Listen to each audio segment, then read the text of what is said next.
Hi, hi, Hey, Kalyan. Baba, what How have are you got? This looks good. Please Today, say. this is the special of the day, which are golden tail anchovies. Oh, wow. Because the Chinese Oriental people love to eat this with their drinks. Huh?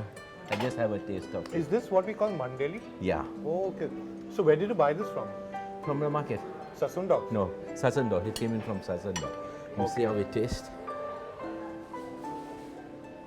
Very nice. I think it'll go very nice with some With the chilled drinks, beer. yeah, with chilled beer. That's what these people like.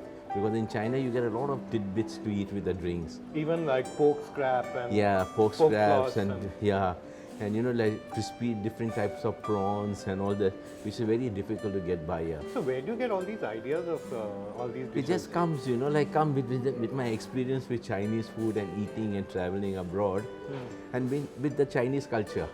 Most important is the culture which helps me.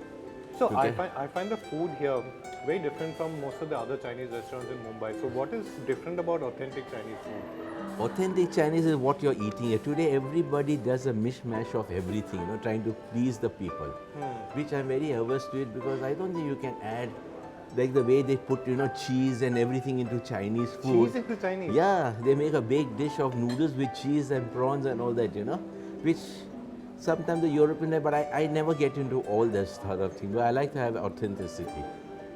And your parents had come from China? Yeah, my dad came in from China in 38. 1938? Yeah, and he To Bombay? To Bombay. He opened the Chinese museum with the uncle, which was the ex-cottage industry. The whole thing belonged to us. Oh, okay. Yeah, so it was done there, and then as communism was coming in 1945, he picked up the restaurant. Communism in China? Yeah, so he picked up the restaurant across the road because knowing once communism come in, we can't do any imports from there. Okay. No exports will come in. So he opened the first restaurant in 1945. Is and that Nanking? Yeah, Nanking. And with God's blessing, from that day till today, we are on. So you and your brother Nini, all of you then have been carrying on their legacy. Legacy. And in fact, when I speak to people about Nanking, they have very fond memories. When did Ling's Pavilion start? In 1990. 1990. So that's about 25 years back. Yeah, 25 years. So are we going to have a party? God willing, God willing. Big cake I want, huh? Big cake. Chinese cake. Chinese cake with chopstick. One day you'll teach me how to eat with chopstick. Definitely. I just can't eat with chopsticks. Then next time when you come, definitely I'll do that. That's Most important is what we are famous for is our quality of stuff. Yeah, in fact, that's what I was going to ask you, you know. Like, say this pork, I find it to be like every time consistently very juicy. So where do you, like I know in places like Pan Asian, they get their pork from abroad and it's very expensive. Where do you source your? See, everything I think you have to know what you're doing. You can't put your gun on other people's shoulder and shoot. And the most important thing which my daddy taught me, and he always kept on emphasizing, is the quality. You must know your stuff well. You must know your raw material well. You must know what is good, what is bad, how you choose this, how you choose that. Whatever dish you're making, what meats you use, what cuts you use. So that's very important, which from the age of 8 years old, he started inculcating that into me. And you were once telling me that your suppliers have been with you for a very long time. Oh yes, from day one. We never changed the supplier. You know, Baba, the crab, the pomfret, the grouper, even the basa which is served, I've always found the quality of seafood. In fact, I tell people that if you want to have seafood in Mumbai, don't go to a Malwani place or a Mangalorean place. You got some tea. Come to Ling's and have the seafood, because what I also like is that you get the taste of seafood here. It's not all about the masala. But where do you get a seafood from? I mean, such fresh quality? That's right. Everything we choose ourselves. We have the same people for the last 70 years supplying. 70 years? Second same generation, family, second generation. Third generation. You know? So it's like you're the second generation, your suppliers So, also. Yeah, we do that. As I was just telling you, you must know your stuff. So I know what is good from bad. I know what is. Who taught you? My father. Your dad taught you? It's all through experience. This you can't learn. And what I have noticed is that Indian people have the thing in the mind, you know, the locals, that you can't eat crab when there's full moon. Oh, really? Yeah, that's what they think. They say it's not good. But you have to know any time of the year there is good crab and bad crab. Baba, I've often seen a lot of Chinese people eat here. What's that about? Oh yeah, they swear by our food here.